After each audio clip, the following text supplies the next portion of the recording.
siyasat.pk کے ایک anchor ہے سوراب برکت.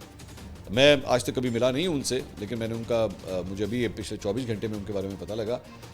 ان کے بارے میں پتہ لگا ہے کہ جی اسلام آباد ایئرپورٹ پہ جو ہے ایف آئی اے نے انہیں گرفتار کر لیا ہے, اور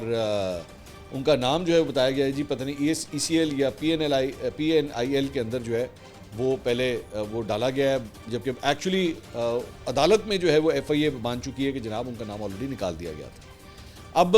مجھے یہ نہیں سمجھ آتی کہ یہ گرفتاری کس چکر میں ہوئی ہے, کیا ان کے خلاف کوئی کارروائی چل رہی تھی؟ اگر ان کو عدالت کی جانب سے کلیئرنس مل چکی ہوئی ہے کہ وہ ٹریول کر سکتے ہیں تو پھر what's the sense in actually اریسٹنگ some one like that?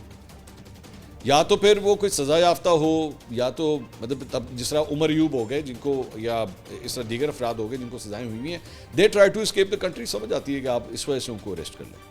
لیکن there is no sense and I absolutely condemn this کہ آپ اس چکر میں جو ہے وہ صرف اس لیے کیونکہ ہو سکتا ہے اس کے سیاسی جو خیالات ہیں وہ ڈفرینٹ ہوں, تو اس بنیاد کے اوپر آپ اس کو اریسٹ کر لیں.